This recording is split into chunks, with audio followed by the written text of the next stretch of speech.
Hello everyone, this is Jotto. Welcome to the HearthStone Weekly. Bring you the top decks, bring you the top cards. I have decks.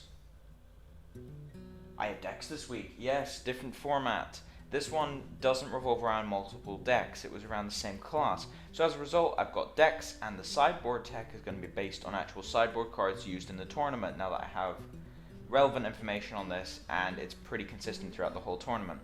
Now, the format I ran last week got negative and positive feedback. It was pretty much even. So what I'm going to do is the deck of the week is going to turn into a deck tech series I'm going to do periodically. And when that's figured out, I'll put more information in a weekly at some point, and then I'll start doing those series of videos.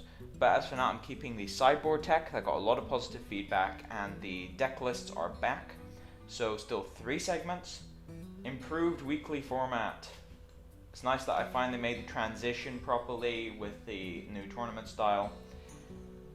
So, without further ado, let's get started, shall we? Top 8 from the NA tournament. First place, Kirthros. Second place, Curie. Third place, Kakashi. Or Kakashi, depending on which way you read that. Fourth place, Milkfat. Fifth place, Ty, Shermack, Work, Dynub, DGC Dynub to be more exact, and Hackerai. On to the single best name I have ever seen in a tournament ever. On the EU one, first place, Porn TM plus AV. That's amazing. That's just the best name I've ever seen. Second place, Dark Wonks. Third place, Bims. Fourth place, Stinkweed, and fifth place Ty, Mongoose, Gela, Facecheck, and 8, 1, 2, 3. Now, I have the top 3 decks from NA, so I'm going to be going over Kirthros' Rogue Aggro deck, Kirie's Warlock Aggro deck, and Kakashi's Druid midrange deck. On to the Rogue Aggro deck. Now, this is more traditionally speaking like a mage aggro deck or shaman aggro deck, not so much a rogue aggro deck, which plays a lot of burn and removal.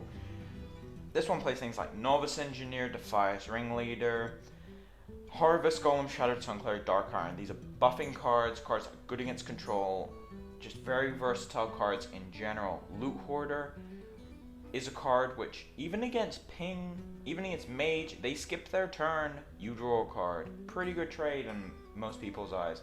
Defender of Argus, keep things out of AoE. Novice Inventor is very difficult to deal with for a lot of decks, keeps getting in for 2, very underestimated. Azure Drake, Archer Commander, bringing up the head of this deck and just completely destroying your opponent between turn 6 and 7. The interesting card about the minion section are 2. Blood Mage Thalnos, which helps out with some of the burst damage and also cycles, so nice draw power there. And the second one's Edwin Vancleef. Now, this took a bit of thought, but after looking at it harder, I realized if you coin Vancleef, he's a turn 2 4/4. Turn 2 4/4s are very rare. The only other way of getting it as far as I know, unless you're Millhouse Manastorm, but I'm not going to count that, would probably be Misha Roll of Animal Companion, is the one that shows up in competitive play. Misha Roll and Animal Companion on turn 2 is very difficult to deal with, and while this one doesn't have Taunt, it's still a 4/4 that doesn't die to most control spells on that early in the game. Very powerful beat stick early. Now, onto the actual spells. There are only 3, which is very interesting for a rogue deck. Backstab, basic removal. It's a free removal spell. Just gets you through taunts early, gets you through things like Senjins for free, just a card cost. Deadly Poison gives your weapon 3 attack. Now, this can be used to remove 2 targets, which can be very essential when playing this removal light. It can also be used as 6 direct damage total with the dagger to the face.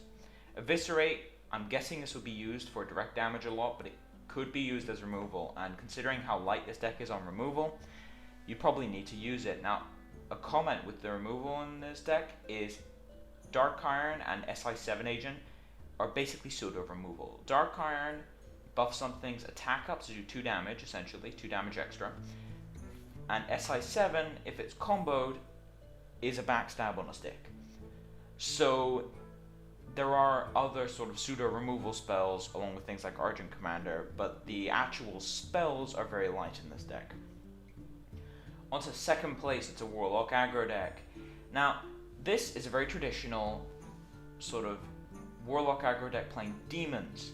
This also has the Blood Mage Thanos in it, very interesting considering the hero power, but it can be useful with things like Mortal Coil, Soulfire, things like that. Very handy card to have around, cycles. If it's a dead card, it cycles. And that's what's so good about it. But onto the rest of the deck, we have the standard trio of Voidwalker, Flame, and Blood Imp, which any two of those three on turn 1 with a coin is very difficult to beat. Argent Squire, very difficult to remove. 1-1, do not underestimate it. Knife Juggler, if not removed, this will win the game on its own. Novice Engineer, again, interesting that the hero power doesn't come into this, but Novice Engineer is essentially a hero power that gives a 1-2 along with it for 0 life. Azure Drake, another cycling effect, pretty much in every deck nowadays. Defender of Argus buffs your threats up, gives you a bit of leeway in terms of anti-AoE along with Blood Imp. Same with Shadow Sun Cleric, Dark Iron making the rounds in most aggro decks nowadays, and this isn't an exception. Now, the other interesting things about this are Savannah's Windrunner, which is very good against control and mid-range, and Argent Commander. Not the most interesting card, but it's in every deck. For a reason, it's super good. It's possibly the best 6-drop in the game. Possibly the best 6-drop in the game. A lot of people would argue the best rare in the game, but we'll have to see. But it's definitely the most played card at the moment. Now, the last minion I want to talk about is Lord Jaraxxus. Now, Jaraxxus is usually played in control, but if you think about it, in an aggro deck, he just hits for 3, and he's a clock. And you're not going to be taking that much damage, so he's a clock that helps to finish out the game. Onto the spells. 2 Soulfires, discarding cards, not an issue considering hero power and the extra card draw in this deck. So just 4 damage for free. Power Overwhelming, 4 damage for free, considering your hero power being able to replenish your cards.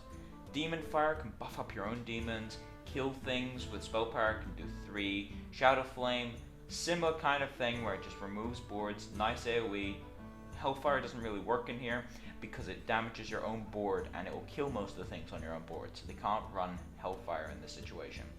1-off Mortal Coil just gets rid of those pesky tokens from Paladin and also gets rid of Argent Squires and things like that. Warlock aggro seen a lot of variations. Interesting to see a more modern version of it. On to 3rd place, Kakashi's Druid mid-range deck. Now, this is playing the standard mid-range, Argent Commander. I'm not going to comment about Argent Commander. Basically, if it's there, you know why it's there. Druid of the Claw is essentially a bigger Ascension, which also makes rounds in here. We have essentially 4 copies of Ascension in this deck if you think about it, between Ascension and Druid of the Claw. Ragnaros and Ysera bringing up sort of the end game, flattening people, quite frankly. Ancient of Lore helps with some card draw. Hogger stalls out the game a bit, gives you some protection while you get your mid to late game setup. Savannah's Windrunner, very good against control, insurance against these priests, and just a very good card in general, so it does not need to be relegated to sideboard. Same with Big Game Hunter, very good in general. Blood Mage Thanos making another appearance here. Very versatile card. 2 mana, does what you want, does pretty much everything. It's the Swiss Army knife of 2 drops. Now, the interesting thing about the spells here is we have a ramp core here. Now, ramp decks can usually afford to play some later stuff. However, most ramp decks are playing a lot of later things, like Scenarios. This is more of a sort of ramp mid-range deck, which is an interesting variation. Still playing all the ramp spells, not playing Nourish, however, which would put it fully into ramp, because it doesn't need to. It's playing a lot of 6 drops, playing a lot of 5 drops. No need to ramp mid-game when you can ramp early game into these 5 and 6 drops. Beyond that, we have the Wrath, Swipe, Starfall, standard mid-range removal. Last card to talk about here for me would be Keeper of the Grove. It kills Fairy Dragon now. They fixed that bug. It kills Fairy Dragon now. It can silence things. It can kill things on a 2/4 for 4. It is a very, very good card. Very underestimated by a lot of Druid players, but the more experienced players know that this card does some serious work. It's a very good variation on Spellbreaker. On to the top 4 decks from EU. Porn Team plus EV's Rogue aggro deck. Dark Wonks' Rogue early mid aggro deck. Bim's 1 Rogue early mid aggro deck. And Stinkweed's Warlock Murloc / Control deck. I'll explain that later when I get to it, by the way, the whole Murloc control thing. Now, onto the first of zero Aggro decks. I say the first because it's the first of many. Now, this is extremely similar to the one from the US tournament. They are very similar. It is possible that this took some ideas from the US version because of the fact that the US tournament was a day earlier than the EU one. However, just to reiterate, SI7 agents, along with Backstab and Eviscerate, and Deadly Poison is the only removal in this deck basically. The rest is just designed to kill you. Harvest Golem against Control, Edwin Vancleef can be a turn 2 4/4, or later on can be a big threat to bait removal. Novice Engineer, Loot Hoarder, Novice Mentor give you some draw power with Azure Drake, and Argent Commander gives you those 2-for-1s, just gives you the continuous beatdown. The other notable cards are obviously Dark Iron Dwarf, Shattered Sun Cleric, and Defender for these buffing effects. Now, the differences between these are the sideboard, which was actually mentioned by Mr. Bourne in the interview. It was actually mentioned that he was sideboarding. Now, the sideboard cards of his choice were Acidic Swamp Ooze, deals with weapon decks. Fairly self-explanatory. You don't want to be running Harrison in this kind of deck because it's too slow. Betrayal is an interesting sideboard card. Now, this was used for aggro mirror matchups. Think about it. It deals with Blood Imp. Most of the things in aggro decks have higher attack than health, which means that they kill each other. 2-drops kill 3-drops. Betrayal is a very versatile sort of spell to counter these aggro decks. Now, onto the third and final sideboard card, Sap. A lot of decks play this main board. He brought it in against mid-range and control decks. Against aggro, it's not that good. Against mid-range, it just negates their Sen'jin or their Sunwalker, and against control, oh no, you get to use your Alexstrasza twice, shame you're dead. Yeah, Sap is a very versatile removal spell, pseudo-removal spell. If you kill them, it is a removal spell. It just, against aggro decks, it's not that good, so it's been relegated to the sideboard. Second place, the second of the rogue aggro decks, early to mid aggro. Now, this one's playing more spells. It plays one of Assassinate, some Fan of Knives, some Shivs. These just give you cycling effects, substitute a bit for the less cycling minions than the actual previous one. Assassinate, it brings up the curve a bit, but it's a very powerful effect. Also, playing 2 Perdition's Blades.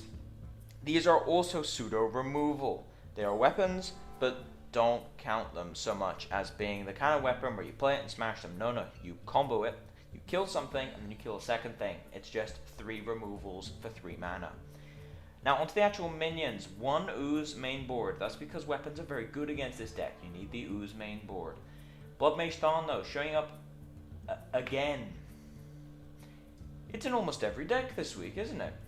It's interesting that it shows up this much suddenly. It wasn't very popular at all, and now it's in everything. But onto the rest of the stuff. Bloodcell Raider is just one of the pirates that really does eke out advantage. All the pirates have weapon sort of centric effects, most of them at least. And there's a couple which just give you very, very powerful effects. Like, you can get a free taunt, or something with charge for 1 mana. Or you can get the massive attack boost. Now, 1 Defias Ringleader shows up in here. That's because it's been nerfed a bit, still very powerful in turn 1, however. 1 Fairy Dragon in here. People counter it, but it's nice to have a second one in sideboard as shown. SI7s, Shattered Sun Cleric, also make the rounds here. Now, the reason why this is more of a mid-game aggro deck, because it heightens the curve a bit. There's Assassinate, Sen'jins, and a Gadgetzan. These make the curve slightly higher, slightly slower, still evolving around beating you in horribly though. Sen'jin still attacks for 3. Now, the interesting thing about the sideboard here is when he specified what he had in the sideboard, he said Fairy Dragon for control decks and Murlocs. It's not as silly as it sounds, because if you think about it, if you're against a Murloc deck and you play Bluegill, it kills their War Leader. It just flat out kills their War Leader. Or their old Murkai. Or you can play Tidehunter. If you play Tidehunter, they can't play any Murlocs, because every single Murloc they play will die to it. It's not as absurd as it sounds. Murlocs is actually a decent counter to Murloc decks, and something which I think other people will exploit in the future. Onto the third and final rogue early mid aggro deck. Another one. Now, this one is still playing sort of the extra spells, the Shiv, Fan of Knives, Assassinate, playing 2 Assassinates though. Felt it needed the second one in this case. But besides that, pretty similar to the last deck, we still have the Blood Cell Raiders, Blood Mage Thalnos, Acidic Swampus. Harvest Golem makes an appearance here with Shrouded Sun Cleric, SI7s, Dark Irons. Bit of a hybrid between the last deck and the previous one. Still 1 Gadgetzan, Sengens, sort of it's even more mid-game. Much more defensive, still based around killing you quickly, however. Now in the sideboard we have Abomination. This is a card that would not be very useful in the other aggro decks because they don't have the health to sustain an explosion from their own Abomination. But if you look at this one, the minions it's playing fare pretty well with it. You have Blood Mage Thalnos, Cycles, Harvest Golem doesn't die, Shrouded Sun Cleric buffs things out of the way, SI7 doesn't die, Sengen barely gets scratched here, the rest of the stuff just doesn't die. So Abomination is actually a pretty good card in this kind of deck for a sideboard. Not main board, too slow, but sideboarding against aggro, very playable. On to Stinkweed's Warlock, Murloc / Control. Okay, I'm not going to go over the Murlocs here because it's a Murloc deck. Murloc is, for anyone who doesn't know, it's when you take everything with Murloc underneath it, you smash it into a deck, put it in Warlock, first life tap every turn, and then you kill your opponent very quickly. The reason you play Warlock with Murloc as opposed to some of the other classes is there's a couple of reasons. 1, life tap helps out a lot in Murloc decks. 2, Blood Imp and Flame Imp are just very good threats with Voidwalker. That trio of demons makes it into pretty much every aggressive Warlock. And the final reason you play Warlock Murloc over the other ones is things like Soulfire and Shadow Ball. They really help out with that removal and also that burst damage at the end, which is something that Murloc decks sometimes have issues pushing damage through. Now, the funny thing about this is his sideboard is a second deck. So I'm going to be going over this second deck. It's rather genius if you think about it. Having heard about interview with this guy and talking to him, he basically, what he did was, he played Murloc, and then if he lost, he switched to Warlock Control, and his opponent had just sideboarded in a bunch of anti-aggro cards, so he died. This took him all the way to the semi-finals before this trick stopped working. It's a fairly interesting trick, completely switching your archetype, and it's something which I do expect people to start using more. But this is much more of a control sort of archetype. Has the Sengens, the Felguards, Earthring Farseer, Voodoo Doctor, Spellbreaker, very mid-rangey, control-ish minions with healing effects. Late game we've got 5 win conditions total. Ragnaros, Lord Jaraxxus, Ysera, and 2 Mountain Giants. These are 5 win conditions that are used to essentially end the game on their own if not dealt with.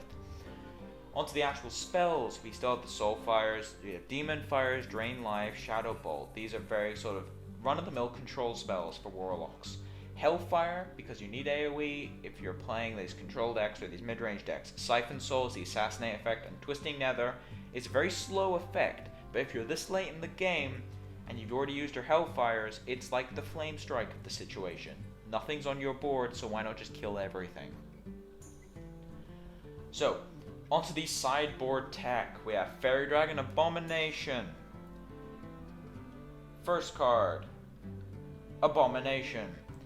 Now, this provides sort of a mid-range out against aggro decks. It can be played in control and mid-range, however. Played in both, because the effect doesn't actually hurt mid-range or control decks that much. Even some aggro decks can tank it. It effectively kills a minion that attacks it with 6 health, because it will take 4 from the retaliation and 2 from the effect, which trades up against pretty much everything. It even hits for 4 if it's silenced, very relevant with these kind of 5 mana 4/4s. It is a main deckable card in some decks, however the problem is it's competing with the likes of Azure Drake and Argent Commander, something which very few cards can actually achieve. So this seems to be relegated to the sideboard against aggro decks, because against aggro it's better than Azure Drake, against pretty much everything else it's worse. Now there is a slight negative about this card, which is you have to play it when they have a bunch of stuff that will die to it. The reason is, Argent Commander is in pretty much every aggro deck, and that kills Abomination without trading. it still lives on 1 health. Something which Argent Commander does to pretty much every single played 5-drop, which is one of the reasons why it's so widely spread. So Abomination, very powerful anti-aggro sideboard card. Onto Fairy Dragon. This is the go-to anti-control minion. This makes control players literally cry, because some control players can't kill it. They just can't kill it. Priests, alright, if you think about it, how many ways do priests have of killing Fairy Dragon? In case you're wondering, the answer is Shadow Madness and Holy Nova. And anything they thought steal from you. That's about it. There aren't really any outs against Fairy Dragon, and the reason it's so powerful is if you buff it with Shattered Sun Cleric, which is one of the most played neutral cards in the game at the moment, especially against Priest, they can't kill it. Even if they're gonna silence and then Shadow Word Paint it. That's like the only way they have of killing it. It's a really insane threat. Now, one of the reasons it's an insane threat in general in aggro decks is because it attacks for 3, very important. Provides a consistent clock, it's very difficult to remove, will attack 3, sometimes even 4 times, usually 2 to 3. Now against mages, they have an issue with it, but Arcane Missile still kills this thing, and Mana Worm is a very good counter to it. Now the interesting thing is, this isn't a sideboard tech because while it is a very main deckable card, some decks don't want to play 2. The reason they don't want to is because sometimes 2 and 3 drops have higher utility than just a 3 attack beat stick that doesn't die. So Fairy Dragon is sometimes a sideboard card for these decks, although a lot of aggro decks you'll find will be main decking it, so do not underestimate the fact that this can be main decked. So, my conclusion for this weekly show: rogues everywhere. I haven't seen this in a while. Getting flashbacks to pre-patch, but anyway. Now, first thing that a bunch of people are going to ask me is, Jotto, you've been calling out that the rogue changes were fairly bad, and the nerfs were, in some cases, uncalled for, and they weren't properly done. Do you still stand by that, considering the fact that there were so many rogue decks in the top deck? Now, the answer a lot of people would be expecting is no, but the actual answer is yes. Now, my reasoning here is I never said that rogues had been nerfed so hard they couldn't be played. I have been standing by the fact that what Blizzard did to rogues was it was overpowered. Some of the archetypes were overpowered, so they made those archetypes unplayable in competitive play. If they had seen this being overpowered, this rogue aggro, just standard aggro archetype, that probably also would have been nerfed very hard. It's sort of the philosophy that's been followed with a lot of things in the past, same with Druid, only to a lesser extent. I still don't like the fact, I like the fact that they changed Rogue because it was completely broken pre-patch, but the changes they made still affected the tempo too much, to the point when Spell Power archetypes and Miracle Rogue were effectively killed from competitive play. So I still stand by my opinions on that, even though it's obvious Rogue is still viable. But if you notice the style of deck, a lot of people that are playing Rogue now are more traditionally things like Shaman players, Mage players, the aggro archetype, things like that. Not people who enjoy playing Rogue for their playstyle, which is the main issue I had with the class. But besides that, a lot of aggro. As usual, there's a lot of aggro in the metagame currently. This is probably boosted by the fact that there's Shattered Sun Cleric, Dark Iron Dwarf, Argent Commander, Fairy Dragon. These are very, very powerful early game drops. But as for now, if you like the content, please subscribe. If you have any feedback on the finally reformatted weekly show, post it in the comments section below. I will have the link to all the deck lists as well in the description, the link to Mana Grind's website. But as for now, this has been Jotto, signing off.